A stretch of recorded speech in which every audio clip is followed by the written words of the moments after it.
Ne banyabo abatulaba ndi wano omukulu ono mbadde mulengera from a distance. Ndi musanyufu okubaza. Oli wa mukisa. Ndi wa mukisa. Nti otuuse.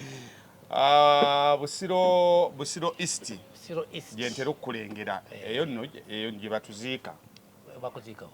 Buloba. Waliwo Buloba. Okay. Si Busiro East. So naye Buloba muluka. Buloba ki, Buloba Kalambi, Buloba Kiwumu, Buloba Kirimamboga, Buloba Tomi, Buloba Tomi. Waliwo Tomi. Ntanyisa okulaba. Naye nsanyusa okusanga. Naye waseengukira Kampala. Obulamu buli butya? Nga bw'obulaba. Ngutambula. Ati obulamu bw'obeera obulaba bulala n'ennyini bwo nga anti Abaganda bagamba Siriya. Ayolesa mubiri. Gonda byotya? Nkulabye onyirira. Kati obuuza ki? Obuuze ku batulaba. Abatulaba mbalamusizza, mbaagala nnyo, naddala abantu bange aba Busiro East, ab'ebulobe Tomi gy'ova. Ab'ebyobufuzi mukozesa ekintu kya abantu b'Abassaabasajja muba n'abalonzi bammwe. Tubeera n'abalonzi baffe, naye nze abange aba Busiro East be baŋŋamba Magoola waffe. Kati oyagala nze ŋŋambe nti abatali ba Magoola nze ndamu Magoola owaffe. Ebyo baleeta ekintu ekyo nange ngamba abantu bange. Ndi ne Emmanuel Magoola Matovu ate ssebo ndi Ssaalongo. Emmanuel Matovu. Atandika Ssaalongo. Emmanuel Magoola Matovu. Eri Amatovu lino olifuna otya? Ssebo nze ndi musajja neddirangabi. Ndi muzzukulu wa Nsamba. Buwanda. Maama wange Naalongo Naziwa Wanyonyi. Nange azaala Wanyonyi. Bitufaanagana nnyo bingi. Tunagenda okumaliriza nkulinako Oluchina oba Olufalansa. Ojja kumbeerako na Luganda. Kakati oba kuzaddewa? Nze banzaalira ku kyalo bakiyita Namavundu kuwaniga yazo. Maama wange Naalongo Naziwa yali musawo Mulago wano. Bwane Namavundu. Maama wange bwe yava eri gye yava we baasibira naye ng'ate nze banzaalira Busoga Kiyunga Luuka. Luuka district. Naye eyo namalayo emyezi ndowooza 6. Ne tujja wano e Namavundu ate era Namavundu ne ŋŋenda Ebuloba guno omwaka mpezaayo emyaka 30. Wali ku kkubo wali wemmanyi. Ebuloba ndi mutaka siri musenze. Waliwo benda baabo ababungeesa eŋŋambo naye ng'ekyabaleeta mu Busiro East bajjanga basenze. N'okubawa obwa MP abamu baavana mu mizigo. Bw'obabuuza ebyafaayo bya Busiro East constituency tebakola ki? Tebabimanyi. Naye ne babungeesa eŋŋambo batambula wano batambula wali naye abo tubaveeko. Era wasomera mu Buloba? Nze saasomera Buloba. Ebiseera ebyo mwalimu essomero limu lya Buloba primary naye nga maama wange tasobola kutwala Buloba primary. Yantwala Kisubi ku Saavio. Plan D kid. Era eyo gye nava nengenda ekyamba college school. Kakati ndi Plan D kid. Ndowooza mu Lusoga oba mu Luganda nange ndi muteeketeeke. Si bwe batuyita ennaku zino? Mbiwulira. Bateeketeeke. Nga kikusesezza. Nawe mutima ki? Nze enseko ziri contagious bw'osese naye n'enseka zitegedde tukyogedde mutima ki? Kakati awo n'ova kukola. Sebo tuve ku ebyo ebya muteeketeeke. Awo tuvuddewo. Tudde ku nsonga esinga okubeera enkulu. Eya Busiro. Anti Munnabusiro. Kubanga tuyina generation yaffe. Oyinza ne porogulaamu ya TV okuggwako ne bansalako nga teboogedde na ku nsonga. Anti eno ensonga ogiraba tuyina generation y'abalonzi abapya. Buli mwaka tufunayo abalonzi abapya.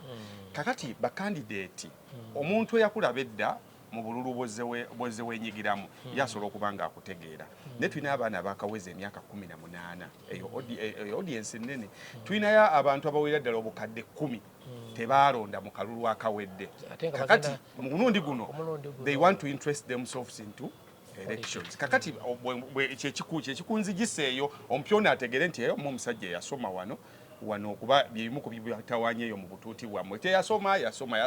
teyasoma kati mbali kyebadde wali era osanyusizza waliwo naye juze yagamba nti oyo Magoola tamanyi na kwogera nebuuza Magoola musajja agenda kuweza myaka 50 tamanyi na kwogera nengamba nedda balimba naye nga tuzzeeyo ku byokusoma natandikira essomero bayita Namugonde Primary School liri Kisubi oba wali okuteekako ekyo ekikuba ekigenda ebwerenga jjajja wange nanzijayo nantwala ku St Savio nensomera ku P5 P6 ne P7 wenava St Savio nengenda Kyambogo College School ebiseera ebyo lyali lyabalenzi bokka ne kati liri mix lyabawala nabaki nabalenzi awo bayinza okulimixinga ne Kyambogo University n'ebyo ebiseera Kyambogo University yakola ki teyaliiwo walingawo Institute of Teachers Education gye baagatta ne UNISA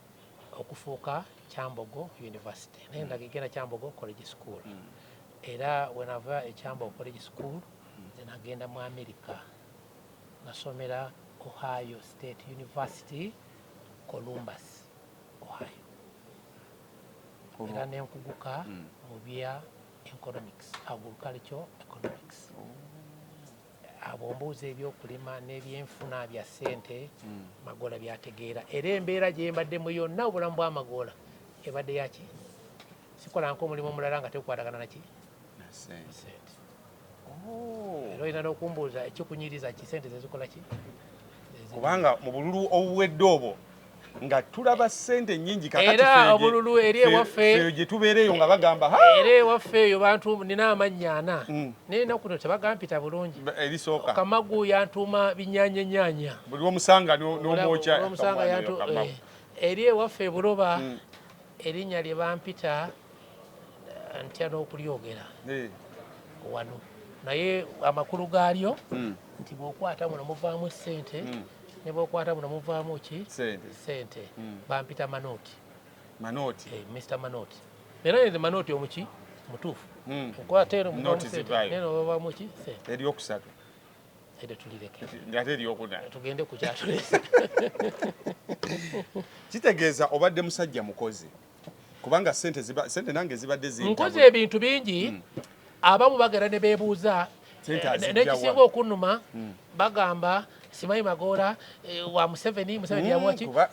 naye nga nze Museveni mulabanga naye bwokola ki bwomulaba nze simunywangamu wadde ecupa ya Coca-Cola nti nanyonde mu gavumenti ya Museveni ecupa ya Coca-Cola nagisanze ku mukono ne bagimpa nenjinywa siginywangamu era ekintu ekisinga n'okunnuma naddala mu bantu benyambyeko mu constituency yange ya Busoga ne wider Uganda be bantu okulowooza oluusi ntunda nabyange ssebo oluusi n'okwewola nenkola ki nyamba abantu bange naye ku ssaawa esembayo ne balowooza nti waliwo akola ki akuteekamu ssente kyoli pulojekiti naye nze sibeeranko pulojekiti ya muntu abandabye naddala ab'ebuloba abandabidde emyaka 40 ne mu kibuga abamanyi nze Magoola famire gyenvaamu ya ssente famire yaffe ebadde ne generation wealth nti nze sibeerangako mu mbeera mbi sibeerangako mu mbeera eyo ng'abantu bakola ki nange mbadde musajja mukozi bw'ombuuza nze wano mu Uganda ng'ogyeko mugalu ndowooza omujjukira ffe twatandika kye bayita money transfers that was in 2003 money transfer nga ne Western Union tenaba kujja wano yali ezze naye ng'abantu abasigaye tebakola ki nga nalina office e London office e Dubai office e Nairobi nga bw'oba ne ssente zo bwe bateeka mbadde ne zi forex bill afu abasinga bakyami forex bill zange mayombo eyazigala mu 2000 ngali 2004 no 2003 forex bill mayombo lwe yakola ki yazigala nga balowooza nti ssente Besigye yakozesa mu kalulu ka 2001 zayita mu ofiisi yange nenzibawa naye nga Edith Byanyima nali mumanyi ne Winnie Byanyima nali nkola ki mumanyi ne Honorable Kalega Sam Njuba nali mbamanyi era mu kukolagana nabo nakolagana nabo nga bakasitoma abalala nali nkola ki nali nkolagana nabo naye gavumenti ekirowooza nti ssente zaabwe zayita mu ki sebo neruzira natuuka nagenda neruzira kakati waliwo aboogera ku struggle ne balowooza struggle ya myaka 3-4 n'obabuuza struggle ki gye mwogera ffe tubadde mu struggle kuviira ddala mu reform agenda. Awo njagala obusajja yali biwunyawunya Manoti, kiki ekyakuyingiza ebyobufuzi? Buli muntu abeerako n'ekirooto kye. Ekirooto kyange kuweereza, kubanga saasobola kufuuka muweereza wa kkanisa n'endowooza nsobola okuweereza abantu bano nga mpita Asha oba Reverend oba Bishop nenganda nja kubaweereza nga mbakiikirira mu Parliament kubera nga bw'ogambye sinowooza nti waliwo ekinene nnyo kyengenda okufuna mu Parliament. Ngenda kunoonyayo omusaala bagumpe gungaggawazi. Ebuloba ennyumba yange ndowooza ogiraba ey'ebuloba nagizimba emyaka 3 agakoze eki naye nga nava ntina Ministers Village naye ninayo amaka naye ennyumba. So ebintu abalala balowooza nti simanyi waliwo gwe nawera juzi awo nti nze bwe natuuka mu Parliament simanyi bagabayo emmotoka ya miliyoni 2 nja kusooka mbisike amagombola namba weeko miliyoni 2 nange nsigazeewo 8 neeyozeeko enfuufu. Ffe tetugenda mu Parliament kweyozaako ki nfuufu, tugenda mu Parliament kusobola kuweereza bantu baffe. Mutandika reform agenda? Nze reform agenda gye bagitandikira saagiriimu bulungi kuba nali ndawula ate tisaali mu byabufuzi. Nze ebyobufuzi mbiyingiramu nga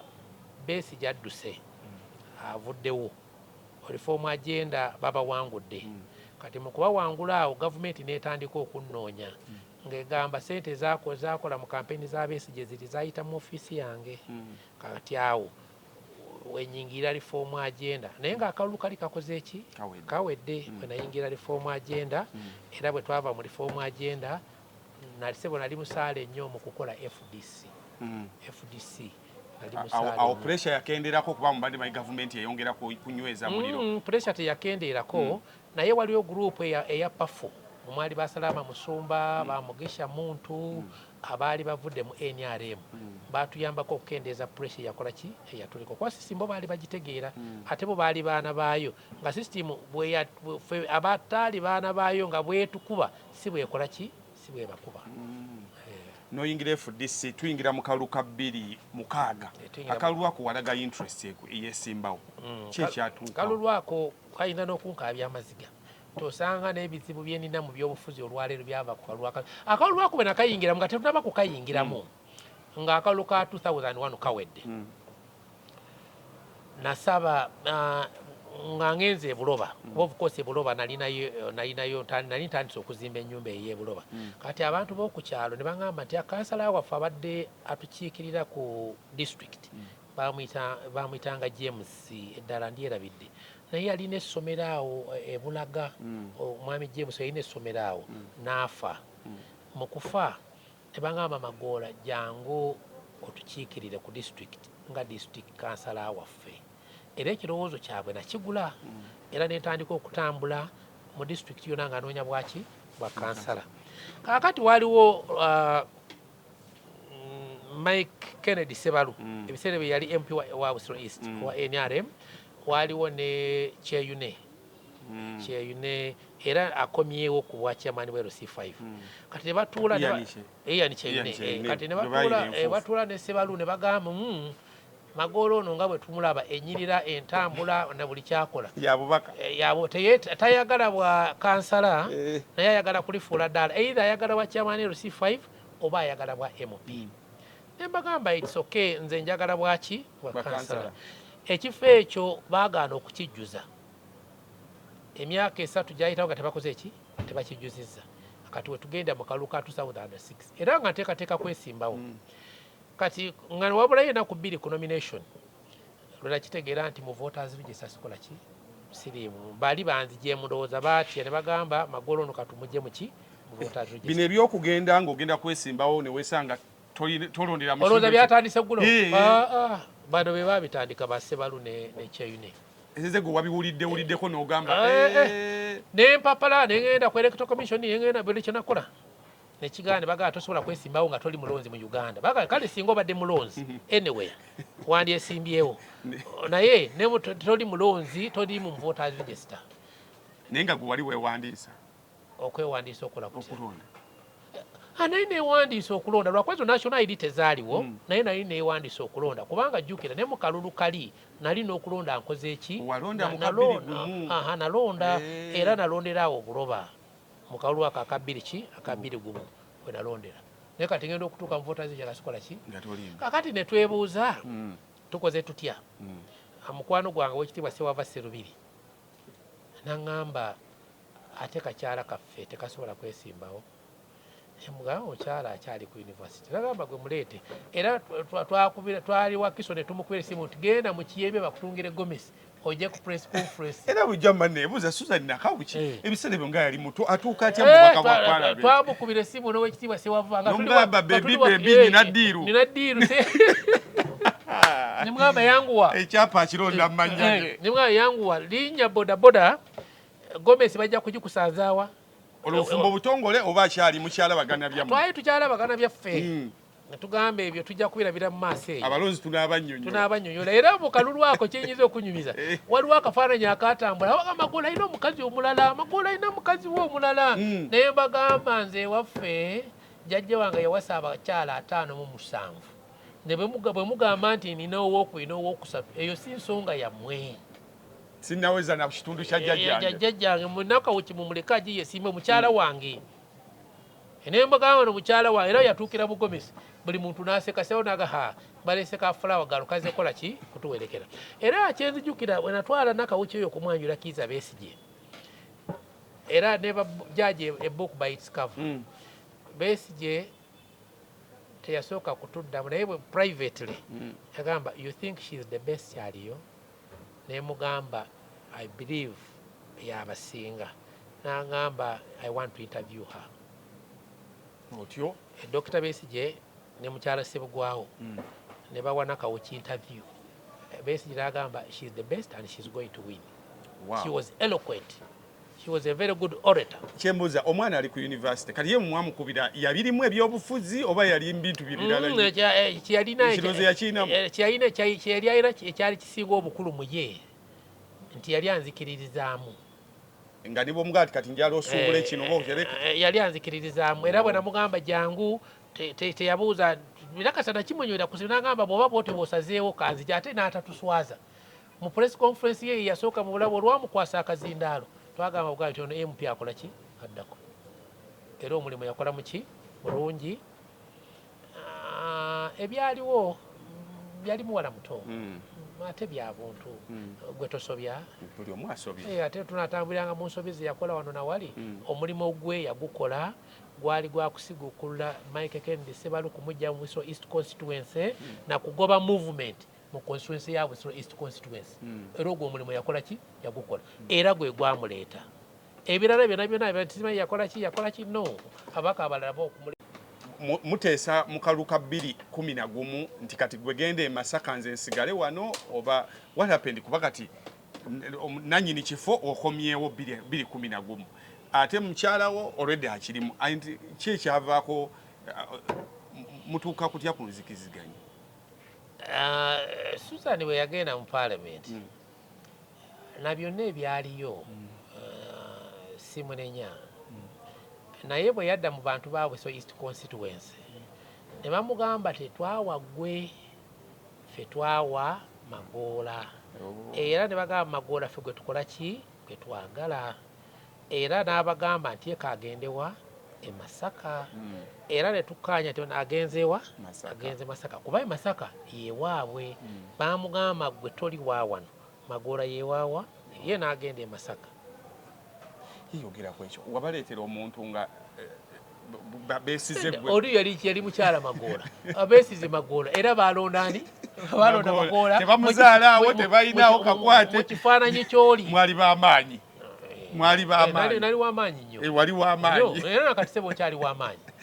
2:11 ne weesimbawo anze 2:11 seesimbawo nagamba abantu ba Busiro East Constituency nti ndina ebirala ebyokukola ku mulundi ogwo naye mbagamba ng'ono bwe mumusindisa e Masaka nze sijja kukola ki kwesimbawo. Waliwo n'ebizibu ebyaliwo awo wakati awo ne mbagamba nti nze waliwo projekiti endala zenjagala okukola ki okugusa era ne bagamba bw'oba togenda kwesimbawo tulina wano omusajja waffe musajja wa Kabaka no bamusiba nako ne bandeeta Sseggona ne bagamba tumuleese muwandeko ki naye abasajja abo babi naye abasajja abo babi nti bwe namala okumuwandako eddusu n'okwangula n'awangula n'enkoko gye yansuubira ne kano nti alikomawo neyeebaza takomangawo oba essimu yo yavaako naye obulaawo nze kugambye eri ndi mutuuze ndi mutaka siri mupaaliitamu alidda n'akukima alireeta ekanzu n'enkoko naye naye saamanya kanzu ki na nkoko gyange tayakomawo naye nga nze namuwagira namunoonyeza akalulu n'abantu bange ne bamuwa kaki naye abasajja abo babi bazibu nnyo era olwaneereero byebimu ndowooza byasasulira teyasiima kinamukolera kati awo bwe busungu obukomya 2016 wadda taakomawo na busungu 2016 n'okomawo 2016 n'enkomawo n'akuwangula teyampangula saagala tampangulangako naye gamba yanziba awo yansinzaamu amagezi Katonda okunziba n'akola ki nanziba yanziba naye akimanyi nti yakola ki yanziba bawo ne bwe yamala okuwangula twanoonya abantu abasanyuse nti omusajja waffe yawangudde nga tobalaba ku street ekyengera onoonya abawo abajjaganya omusajja wangudde nga tebali naye mmwe mwagalaga nti omusajja talina gurawundi ne ku mulundi guno omuga gurawundi talina kati luli gurawundi yaliyo if I can make a conclusion luli ekyampanguza kyali ekintu kimubanziba twagenda okumalako primary za FDC mu kalulu ako jjukira sesimbawo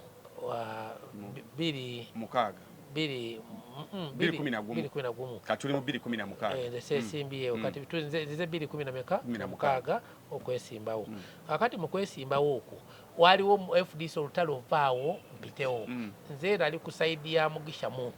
ku kiwayi ekyo kati nga waliwo ekiwayi kya Besigye emboozi za Moro wezitandikira kakati nze ndi ku kiwayi kino ekya Mugisha Muntu kati ekiwayi kya Besigye olw'okuba ffe tulinamu akawogo ng'enjuga ennaku zebwekola ki ffe twateeka akawogo ku saidi yaani ya Mugisha Muntu kati bali ne banyiiga kakati ate jjukira bigenda okuggwa nga gurupu eri etuwangudde kakati teyakoma kuwangula Mugisha Muntu nange yakomawo eno emabega okunkuba ng'omuntu Besigye teyampagira bukalu ako teyampagira wali yawangula Mugisha Muntu yawangula Mugisha Muntu yawangula Besigye yawangula Mugisha Muntu yakola ki yawangula kati ne bankuba tugenda okuvaayo nga balina kandidate waabwe nga nange ina ki kati bagenda okuppa kaadi yaabwe ye FDC nga bampadde kaadi gye banyise mu bitoomi bampa kaadi etakola maki makulu then mu kibiina omwo mwalimu Ssemuju Nganda n'aleeta banambooze Sseggona baali bagenze ku go forward eya mama Mbabazi kati Besigye olw'okuba akabonda ako yali akeegweya simanyi endagaano gyali yakola nako kaakati ko ne kamugamba ffe okuwagira wano olina okuwagira Sseggona ye waffe mu 2016 alejjukira mulina embiranye etandikidde eri oli owa Mugisha Muntu kaakati Besigye n'aswikinga bwewaawo Sseggona yali wa go forward naye Besigye yalinawo kandidate we Magolo wa FDC teyampagira ne kulaala ewakiso bwe yatuuka ewakiso erinnya lyange teyayogera naye yayita bakansala bonna n'aboogerako n'ekyengera kulaala eyali gagadi gye twateega yatuuka saawa ezi naliwo n'atakwogera nga teyajogera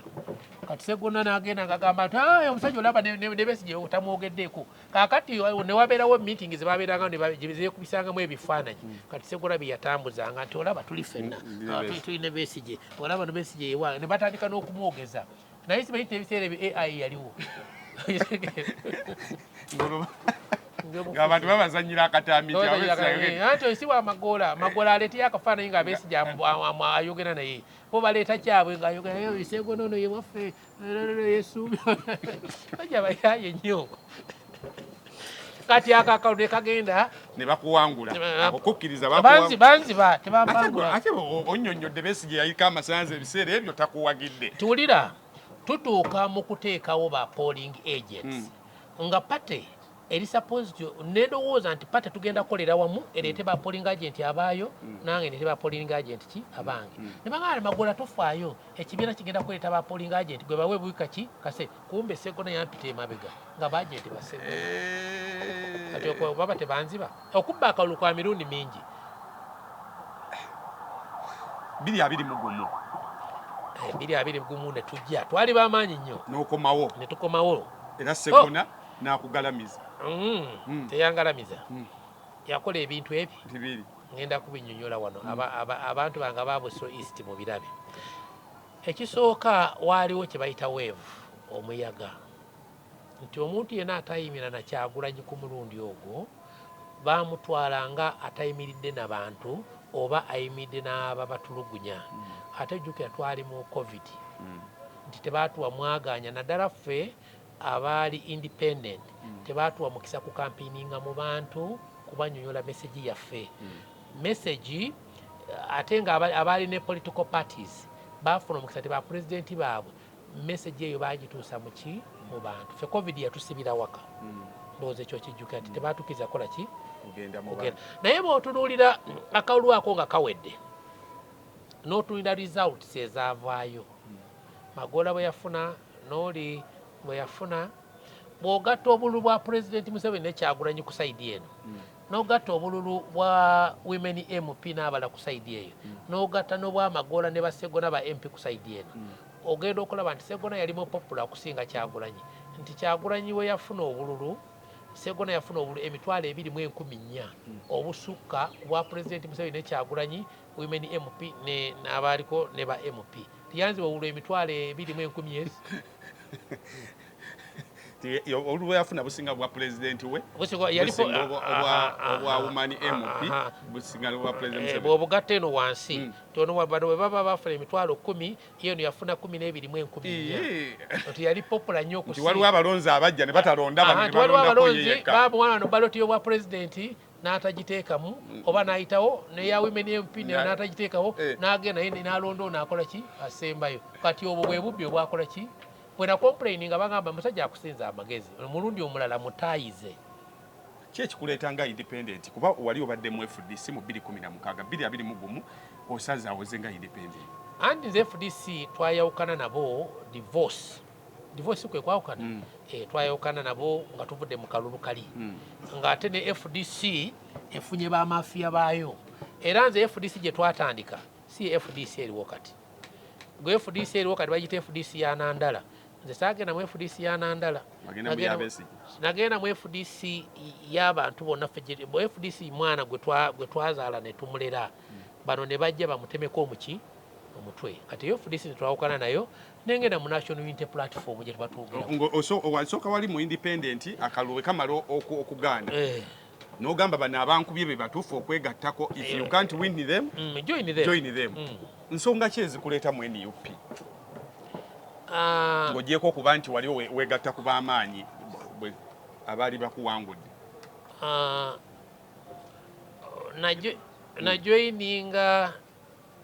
najoyininga National Unity Platform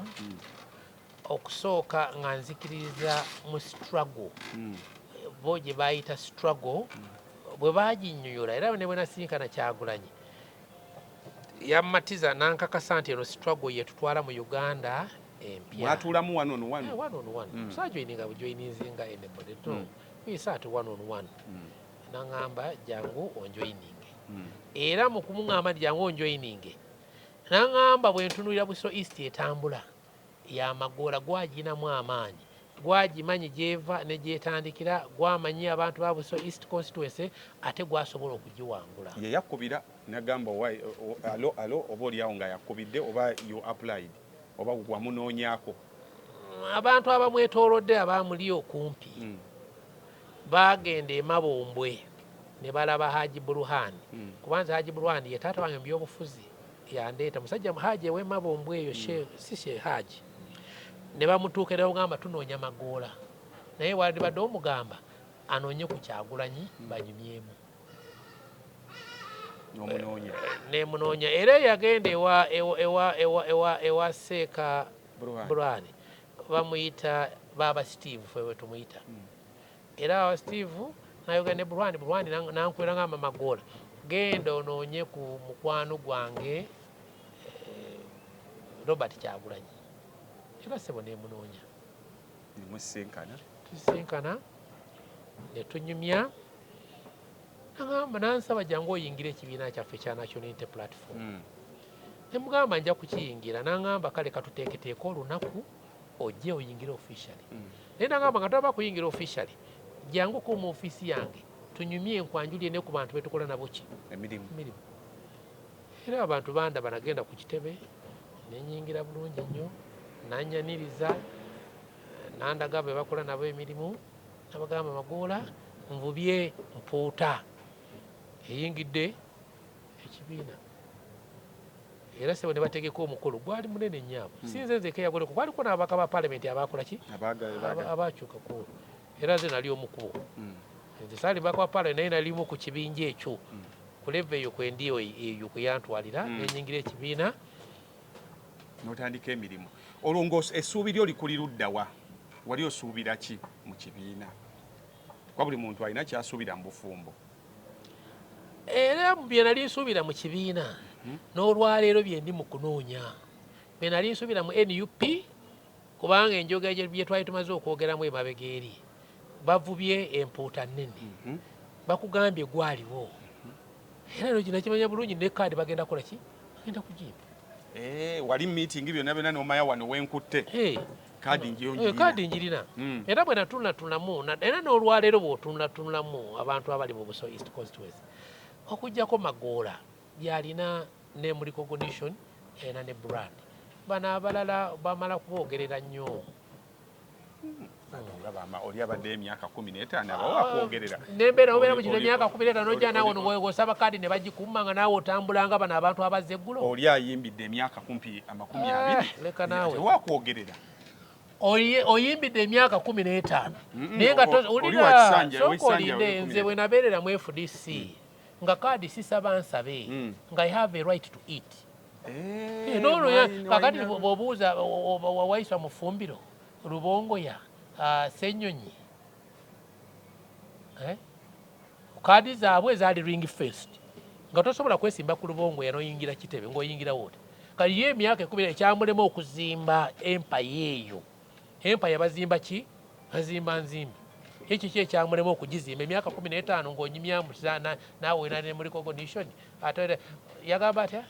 oba bayibye kaadi yaabwe bakole ebyabwe nga nze nziramu oyo Katemba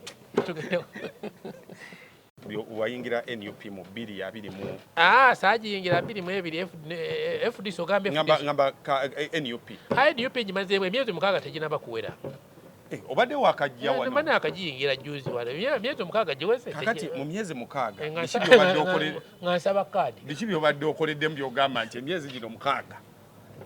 mbadde nwanidde kaadi yo ngifune baavuba muntu munene baavuba mpuuta si nti na gyenjikoledde kino na kino byenjikoledde biri mu Buso East baavuba muntu muki munene omuntu omunene alina kyakugattako tomubuuza nti ate otukoledde ki tambula naye mugende muki mu maaso naye era nebyembakoledde nabyo bingi sijja kubyogera wano naddala ebibiina by'obufuzi ne background yange nti ffe tuli mu bya finance buli kiseera ocontributinga aweetaaga okola ki nze amunote frontline activist ndimuŋŋambye tugende mu Kampala tugenda kwekalakaasa ekyo sobola kukikola naye abagenda okwekalakaasa kimanyi bajja kubakwata abaagala beyiro baagala okunywa amazzi abaana babasibye okitegeere ebyo byentera okukolako ebyo so bwe bavuba empuuta ennene wabalina okubaawo right to the card because gwoba munene kuba baginsuubiza gweobuvuba empuuta ennene ng'olowooza nzize kukola baali balowooza nzize kukola ki really ovubye empuuta nnene olowooza ezze kukola ki eze kubeera ako kiraba nti waliwo omulimu gwe mugenda omulimu gwali gumu gwakugenda mu paalamenti eyo gye nsobola okuweerereza obulungi mpuuta nnene mu kalulu ka 2006 bwe bakukyankalanye ke kalu ke bakujja mu registration mu kalu ka 2011 n'ogaya lwebiriwo byonna kangene nkola ebirala ku mulundi guno lwaki tewatunuddemu n'ogamba kibiina mbadde nakakijjamu ebbanga ttono maybe bwe batunudde nga nsobola okujja mu ssanja ekiddako nga luli bwe wakola n'ojja 2016 ku luno lwaki tewasazewo n'ogamba kansooke nkiweemu obudde nyongere okulaba ekibiina kino okusuuka ku myezi 6 nali nsobola ekikola nga bw'olowooza nga bwe mbuuzizza singa bw'olowooza bubuuza naye waaliwo ekintu kye bayita fairness nti kale kaadi bagigaba batyamu NUP kuba nakibuuza ne baŋŋamba waliwo EMC egaba ebitundu 40 waliwo ne ground egaba ebitundu 6 ne mbagamba I will subject myself to the processes naye ne bagamba njagala process ng'eri fair era bwe twagenda mu process eyo ne ndowooza nti am the best era ne bwe twagenda mu interview nalowooza am the best kati ebyo byonna nga biwedde nga ne list esooka efulumye naddeyo mu bakama bange naye mbagamba okay bino byonna bibaddewo mwampa ebigezo nembikola mbadde nsaba mumpe ku results ntegeere nti wano nakola bubi wano nakola bulungi nti ate si ku mulundi omulala ntegeere we nakola obulungi niwe nakola obuki nakola obubi nti ndabe ne ku ground ntegeere nti kino ekitundu tekyampagira kino nembaga nti abantu bange bodabona nze bembuuzizza tebaalabye ku muntu yenaava ku kitebe ng'ababuuza nembuuza baabuuza ba NRM baabuuza ba DP baabuuza ba NUP baabuuza ba FDC ekyo ansa tebaakola ki tebagimpa kati ansa bwe batagimpa ne tusigala nga twogeraganya n'ab'ekibiina nga twogeraganya ku nsonga ya kaadi ne bagamba eno kaadi list eno eri provisional tulinde final list wateekayo appeal ne mbagamba era kanteekayo ne petition ne petition sebo nagiteekayo naye ebyembi ne petition sifunanga wadde n'omuntu eyankubira ku simu okuŋŋamba bwe oba twagiwulira oba tetwagiwulira okitegeera kati bwe nalaba that unfairness nengenda nendaba his excellence president Kyagulanyi ne twogera kupya okwenda kikameka asatu nemubuulira saidi yange ya story naye nga bino byonna biwedde petition ewedde buli kimu petition saategeera oba yaggwa oba teyaggwa kuba tebanzirira nga bamaze okufulumya final results nga tebanaba kufulumya final results nagenda ne tusisinkana naye ne twogera era bwe twamala okwogera ne tubeerako bye twatuukako naŋŋamba katulinde final list bwe yafuluma nafuna omukisa okuddamu okwogera n'abakulembeze b'ekibiina ne tukkaanya ku nsonga eki amaanyi gali mu bantu amaanyi gali mu ki gali mu bantu ne baŋŋamba bwe batokkirizaganyiriza na nsonga eno okyali waffe wa national unity platform naye amaanyi gali mu ki gali mu bantu genda weesimbewo ekyani yakuwagahe kugambye party leadership yampa yanzikiriza ne president wange yanzikiriza era ne lwanajja mu Buso East kulaaleze nja kubeerako era nja kumwaniriza era n'obuwanguzi bwe naaba mbujjeeyo nja kugenda mumwanjulire nti buno bwe buwanguzi era abantu ba Buso East abasinga mbakubira nti ku bwa president akabonero manvuuli ku bwa MP akabonero ntebe osobola okuvuga kibiina ng'erimu yingini ya Fuso tulaba nti oba obitabudde mulimu injeni zifaanagana naye amatundubaali injeni yeemu injeni ya Fuso n'ekibiina byonna bya Fuso naye etundubaali eribiseeweka eryawukanye gwe bagamba nti Fuso tosobola kuteekako tundubaali process eno wamanya ddi bwetambula kuba ekizibu kyetufunye mu bantu baffe naddala abantu bakubuuza otusangira ku bantu bebataawa kaadi oba tubuulize lwaki tebeemulugunya nga process yeetandika because osobola okumanya process gyeneetandika negyeneggwa nebyolibuuza tosobola kwemulugunya ku kintu kyotomanyi okitegeera tosobola kwemulugunya ku process gyotokola ki baatugamba process egenda kubeera free and fair naye nga bomboozizza naddala ebibiina wano mu Uganda ebisinga byetooloolera ku individuals okitegeera NRM etambulira ku Museveni DP etambulira ku Mao ne NUP etambulira ku Robert Kyagulanyi okitegeera nti oyinza okwesanga nti when you disagree with Museveni mu NRM bajja kukuba bakole ki bakufulumye bw'odisagulinga ne Robert Mao mu ndowooza olaba aba DP bano balumu bazze independent tebasobola kwesimbawo kuba Norbert Mao they disagree. Kati bw'otuuka eno ewaffe mu NUP is still a very young party. Ekyazimba buzimbi its processes. Naye kye ndowooza nti process zino zandibadde ziri fair naddala ku abo abakoze eki abeesimu nti bw'otunuulira abantu abasaba kaadi ya National Unity Platform be bataagiwa abasinga because of the unfairness n'abamu nalabye wano bitaano ono w'Emityana nga she's alleging nti ze bandyako ssente munze ssente zange gwe tolina guwawaayo ku ssente ezaki abalala bagamba gundi namuwa ssente waliwo n'abagambye gundi nampita mu loogi bweti tebazinsaba tolina gwe eyo tuveeyo kugambe tebazinsaba singa waliwo bazinsaba nandibadde mbakubuulira naye tebakola ki tebazinsaba ekyo tukiteera tebazinsaba tuli ne omubaka Magoola Busiro East we yasimbye akabonero Entebbe kino kikulekawa mu byobufuzi naddala mu bantu abalowooza kuba abantu bankyukakyuka abantu abalowooza mu nkyukakyuka kuba buli mutendera guba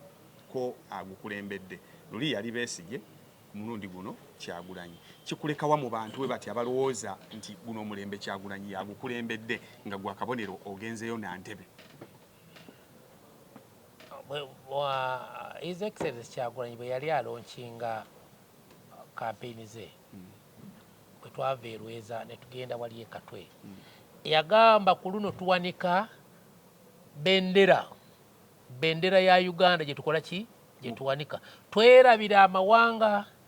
twerabira amadiini twerabira ebibiina tusooke tunule ki Uganda kuba amaanyi gali mu ki kalima natwala bigambo bye era nange ambulera gundi bendera ya Uganda gye nkola ki gye mpuuba amaanyi gali mu ki kalima era sirowooza nti there is any contradiction between him naye yatugamba tuwanike ki bendera anti bendera yeggulawo ekkubo naye wali akabonero n'abagamba ambulera teyajoogerako yatugamba ffenna tuwaniseebe hanaliyo gwe waliyo nze naliyo era naye genda omubuuze genda onoonye gwe vidiyo ye ng'ayogera nateete nabaga nti buli ewali ambulera yagamba buli ewali teyayogera ku manvuuli yagamba Uganda empa gye tugendamu buli muntu awanike ki era bw'omulaba bawanika fulaga ya Uganda era n'atugamba amaanyi gali mu ki gali mu bantu era olwokuba nti amaanyi gali mu bantu NUP yesiimye naddala mu Buso East constituency nti erina bakandidate babiri abantu ba Buso East balina choice okulondako kandidate asaanidde kandidate asinga bali babiri anina kuba baliyo banya ogambye muli bali babiri nze nja kweyogerako nti owa NUP nze gwemanyi omutuufu naye ng'ate teyaweebwa kaadi ng'akawendo k'Entebbe ye Magoola era yasobola ate n'ekirala bw'otunuulira paalamenti eyo simanyi bantu kye bagirowoozaako naye nyinza okubuuza wali osakiddeyoko ku mawulire olumu wabeerayo abataputa nti otuteyo obubaka wa paalamenti boogera lulimi ki mu paalamenti luzungu sebo wabeerayo abataputa nti ffe twaleese Kimbwege waffe tasobola kwogera luzungu naye mwana ayagalaga okwogera nga bamutaputira ani atasobola kwogera luzungu abantu boogera oluzungu ebusirawo abantu boogera oluzungu naye kakati nembuulira kya paalamenti abantu boogera wali abataputa teriyo bataputa naye ani yesimbye watasobola kwogera luzungu tugende ku kirala Abanabuusiro East mulina okusalawo mulonde oyo omuntu agenda okubagasa agenda okubongerako ate asobola okulobinga ebyo emusinga okwetaaga otulira Busiro East constituency olwaleero waliwo ekintu ntera nnyo okukikozesa nti Banabuso East bajja ewange Buloba bankubira amasimu nga balina ebizibu ebyenjawulo ebyetaaga okukolako immediate emergencies nagamba tufiiriddwa nagamba abaana bange baddayo naye school fees abulako bagenda kutula ebigezo kalyozo Magoola mbadde nkusaba nfulayo akasente katono emitwalo 2,345 obusobola emitwalo 345 abantu bange ng'akakusabye Rebo nomugamba nti kakakuteereko ku simu anti eno yesimu nenda sebo toteeka ku simu eno kanoonye esimu kookola ki kooteeka n'atambula mu bantu nga 10 nga buli omuntu abanjibwa meaning omuntu oyo abanjibwa emitwalo 3 yeetaaga Magoola ogenda okumusakira mu paalamenti ati si ave ku ddaala ery'emitwalo 3 okwewola egyo nti atuuke ku kwewola akakadde akateeke mu bizinesi atambule kubanga bizinesi zaffe zino entonotono tewetaaga sente ki nyingi. Naye omuntu akugambye toteeka kuno bamanja emitwalo 3 ajja kuba tasobola kugula kyamisana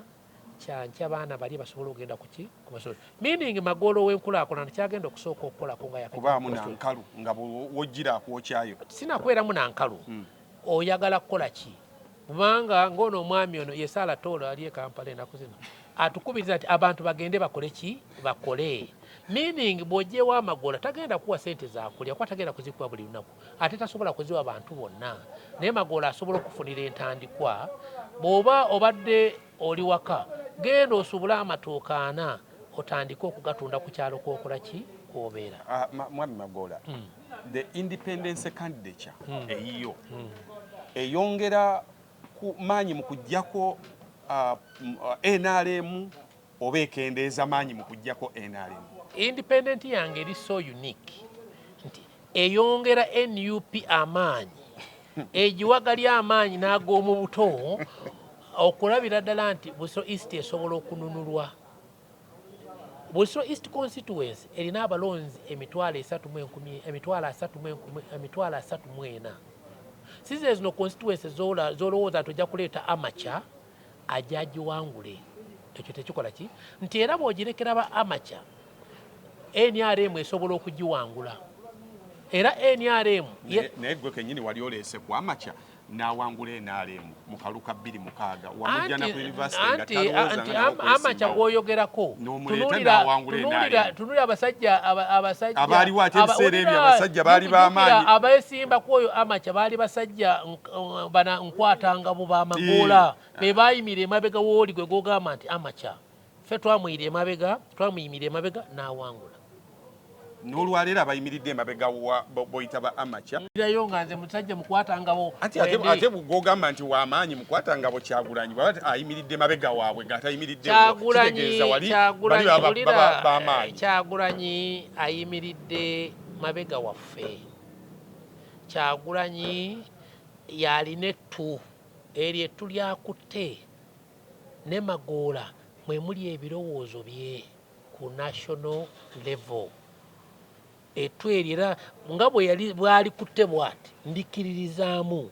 nange wano wenkutte nemuleetera wiini era inange nakuza omwezi 10. This unit eri mu opposition ogirowoozaako ki? This unit eri mu opposition lwakuba buli muntu yeenoonyeza bibye ate buli muntu alina their own ambitions ate ne this unit era bwe bulimba obuli mu opposition. Waliwo opposition Museveni nga bwe walabanga DP nga Museveni agamba mulimu good DP ne bad DP. Naye ne batatwawirawo nti good DP yeriwa ne bad DP yekola ki? Kakati osobola okuleeta abantu abo nti mwegatte. Olaba kiringa waliwo omukwano gwa yali atera nnyo okukyogerako nti ekyalo kyewaabwe kyalumbibwa amayembe. Kakati ne bagenda ne baleeta omusawo okujja asitula amayembe. Kumbe eyaleeta amayembe yali mufere n'omusawo ajja okugyawo amayembe muki naye n'akunga abantu babalyeko bonna ssente bajje baleeta agavubuka agagenda okusula amaki. Waliwo ababilivingira ddala nti amayembe weegali era beetaaga okugasitula gave muki mu kyalo naye gali agavubuka olw'okuba gaali gamanyi nti gagenda kusasulwa go nga buli lwe musitula omugyewo amayembe go gasitula gakola ki musitula ekintu kikola ki. Kati oyinza okulowooza nti mu opposition mwena weemuli munoonya kujjako Museveni naye ng'abamu baagala kujja ssente mwani mu Museveni nga bakatira era nga ne bagamba nti Museveni mubyavu bagamba ffe tuli ba opposition ffe tuli abamu bamazeyo mu parliament emyaka 11 naye nabo bakyagala nti Museveni mubi. Lwaki abantu balowooza nti oli omu ku gurupu eyo eri ekkatira okuzza wansi nga bawa example naddala esembyeyo ey'okuba nti ojemedde ekibiina?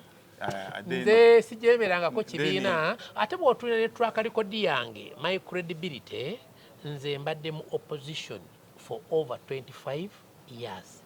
Tondabangako wantu wonna nga neekubisa ne Museveni ekifaananyi, tondabangako wonna nga Museveni ampise ku mukolo nga kwendi nga bali bannanga abaki abalala. Era oli bw'aba n'ekifaananyi nga Magoola yali ayimiriddeko ne Museveni muwa obukadde 10 naye bw'okireeta. Mpayo obubonero bwa ebivubuka biri ebikkatira ngaze kati nganze omulonzi kootuna n'ogamba nga kuba kati gw'otulumirirwa tuli balonzi bo kootuna n'ogamba mulonzi wawe bw'olaba omuntu akola bw'ati oyo manya akkakirazza wansi tasitula.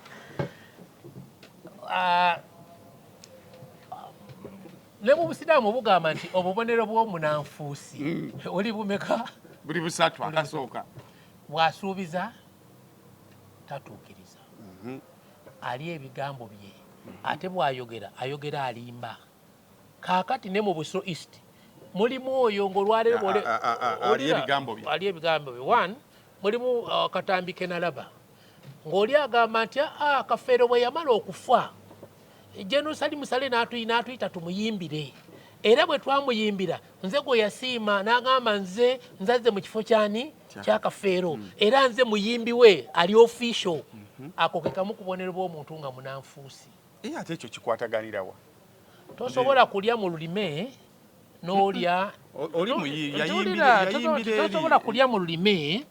n'olya ne muki kaakati bagenda okusasuliganaawo obubonero bwa munanfuusi tu n'oŋŋamba nti omaze mu paalamenti emyaka 15 naye nga buli mulundi gw'okoma mu paalamenti okomerawo mu kibiina kirala njogera n'okuba esimbyewo Busiro East nti bwe wali ojja mu paalamenti omulundi ogwasooka wali wa Democratic Party ogwokubiri ogenda okudda ng'oli mu Ssuubi go forward ogwokusatu okomyewo oli mu NUP ogwokuna bagamba nti abange ne muganda wange yaleeta omuti ngweganye naye akabonero ssaawa obwo nabo obubonero bwaki bw'abavubuka abakatira omulala n'agamba nti nze wano mbadde meeya emyaka emeka 5 nga bakwaka lwoli meeya emyaka emeka bwe wayagala akalulu k'obwa paalamenti n'ogenda Lwengo ebayitayo batya oyo Kiyimba yagenda wa saidi eyo ekiyimba yagenda wa movement sibukoma nsimbi yagenda eyo ndowooza eyo ewaabwe eyo Lwenge baali noono omusajja omugaga yani Hajani oyo Haji nje nja kulijjukira kaakati eyo ne bakumma akalulu n'ogamba kanzeeyo Busiro East constituency gyengenda okwesimba ako nako kabonero kaki kabunanfuusi ti abo ng'obaggyeko Magoola yekka yayimiridde nammwe ebbanga lyonna yali straight obubonero busatu bw'oyogedde ekisooka ogambye tuwulira ng'obuuza olina emaleyo ombuuliza abantu ba Busiro East balonani obuuza obubonero kwolabira nompa obubonero bw'omuntu akyusakyusa ebibiina mu 26 wali FDC nojjanga independent nojjanga NUP nojjanga independent akabonero oba toli mu kukatira nze mbadde nali wa FDC emitawaana ne nabe yagwa mu FDC fena abaali bakkiririza mu nkyukakyuka FDC ye yabanandala twagidduka kakati ne bali bayinza okuba baali eri ebiseera biri emigozi oba n'egyali eri negibajjayo mwena mufaanagana bobunanfuusi bwe bubasumbuwa naye abantu ba Busiro East balina okulondawo nti kwabo bonna ani asingako obunanfuusi si bunanfuusi asaanidde Magoola kuba naawe wayingira process ye NUP nga obagambye wano wentunudde wano we bagenda okumpa kaadi era njagala okukikkaatiriza eri abatulaba Magoola wa National Unity Platform era Magoola pulezidenti we ye Kyagulanyi era ku saidi eri eyawaggulu ku presidential candidate woolaba Bamvuli wokola ki bwokka wano wansi kubasobola kulya ebigambo byange ate nze mbirya nti nze omuntu omulamu sinaba na kunywa ku mwenge ogambye oli wa National Unity Platform tikubuulira akabonero Manvuuli ate gweno wansi tuwulira wansi akabonero Ntebe lwaki kyewandibadde ombuuza nti lwaki akabonero ki Ntebe ate ekyo kyetwogeddeko okuva emabega nti pulezidenti yatugamba amaanyi gali mu ki gali mu bantu so abantu ba Busiro East constituency bagenda kusalawo kiwe wabula yenaku teziwera 6 enaku z'omwezi 15 eyo kwesho tujja kulikisolving era nze wini ngenda kugireeta ku kitebe wini ya Busiro East constituency ya ku kitebe abalonze ku ground confusion zezo eziri mu bakulembeze zezongera waliwo obukadde buli 10 obw'abantu ababustaininga confusion zino tolowooza nti tuyinza zisalira magezi ky'okukendeera abantu bali baddemu okufuna trust mu bwe balonda n'abakubiriza obuzibu bw'otunda national register teri verifiable toyinza kuŋŋamba nti waliyo abalonzi miliyoni 10 abatakola ki abatalonda for example waliwo abantu abafa okitegeera process ki ebajja mu register eyo n'ogamba nti okuva gye tutandikidde bano abantu baafa ne mu register twakola ki twabajjamu baateekangamu ba under age register eyo esavinga purposes political purposes nyingi abantu abamu they inflated registers ndoze ekyo kimanyi nti abantu bano bogamba nti tebalonda okakasa otya nti gye bali oba tebaliyo anti kati nkitunira mu kifaananyi ekigazi nti tinaawe trend wane Uganda weekiri Tanzania bewandiisa abantu kumpi miliyoni 3.7 almost 50% tebagiwezeza ku balonzi so African critics are worried nti interest y'abantu egenda ekendeera mu kulonda abafu babeerawo but abalamu interest yaabwe egenda ekendeera how do we build that trust again ekyo nkiddamu bwe nti one politics wabisa ebisinga abeera violent omuntu agenda n'atuuka ku ssaawa y'okulonda wabeerawo ne intimidation anagamba nti ebyokulonda asijja kubyetabamu tu oli n'agamba tuzze tulonda buli mulundi tukola ki tulonda gwe tulonda gwe twagala si yakola ki si yawangula n'agamba ekyo nze ebyokulonda nkoze ki mbivuddeko ekyo kiddayo ku kiri nti abakulembeze bateekwa okubeera abeerufu nga beerufu ng'ate ne basuubiza abantu babituukiriza oli agambe nti kale enkeera eno nde Kyagulanyi ne bwe naamulonda afula Museveni ajja kuwangula tebajja kumuwa ki ntebe ekyo nakyo kimalamu abantu amaki nagamba ekyo nze ekitadde kakati nga tetumaze ku addressinga those fundamental issues ne questions ezo abantu tebajja kubeera na kwagala kukola ki kuba jagamba nti after ne bwe naalonda eddoboozi lyange terijja kukola ki terijja kuvaayo eddoboozi lyange tebajja kuliwulira abatusalirawo baki balala kakati bwe tulaba tetwadressinze issue ezo one kwagaza bantu nsi yaabwe na kwagaza bantu kulonda nti akalu kenteekayo kamatalinga bw'otuuka mu parliament n'owera biliyoni ezibalya mu nguzi ze bagaba okitegeere naye nga amalwaliro temuliimu ki temuliimu ddagala kati omuntu agambe ne bwe naalonda akalu kano kanaaleeta eddagala mu ddwaliro okitegeere abasomesa b'eddiini naye waliwo biliyoni ze bagabira bano ba peneti ze bagabira olabaamansa ki sente so abantu abamu ekyo kyekyabajjako moraalo y'okulonda okulangirira ogenda kikola otya kuba abantu beeraliikirivu eri bakandidates baabwe ensonga lwaki yo NUP ekibiina kye wavaamu kyataddewo tonteeka bigambo kamwe sikivaamu ne wa National Unity Platform naye malayo ekibiina kye wavaamu kiina protest vote omuli okukanoonya Kalonde Kakuume Kabanje kati gwe oli ku nteekateeka ki eyiyo egenda okukakasa nti oyingira palamenti gwe ya NUP gwe ye erikinga independent unlike emirundi giri emirala naye nange abantu ba West East mbagambe ekintu kimu mugende mulonde Magoola tujja kukakuuma ate tujja kukawangula ate tukabanje bannangirire eyo enteekateeka weeri era namaze dde okugikolako ng'era emirundi emirala kuba nali mbaddeko independent candidate guno si gwe mulundi ogukoze ki ogusseose ate nina wider appeal va ku guli omulundi omulala guno omulundi abantu banabusoyisi be bansaba nti Magoola jangu weesimbewo omanyi sente ze naakafuna 2,000 5,000 10,000 mu bantu bange banjo kyayo ezo enkoko ewange kati tetukyagula nkoko banabweso east banteekamu ekyo Magoola jangu gwe waffe banjo kyayo kakati abo abantu abali mu kunjo kyayo era be bagenda okuuma akalulu kaani ka Magoola ate be bagenda okukakuuma ate be bagenda okukabanja ekibuzo kyange kisembayo kiri ku ngabana y'obululu olina abantu bakkiririza mu nkyukakyuka 3 ab'amaanyi ebusiro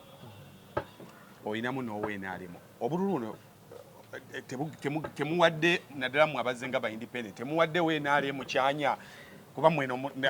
balina calculation yayo nti bano bagenda bugabana buno bweenaalemu yayitewo bw'otunuulira abantu abakkiriza mu nkyukakyuka genuinely ab'enkyukakyuka nga naye bw'omutunuulira nti ono wankyukakyuka aliyogo aliyogo mperinnya Magoola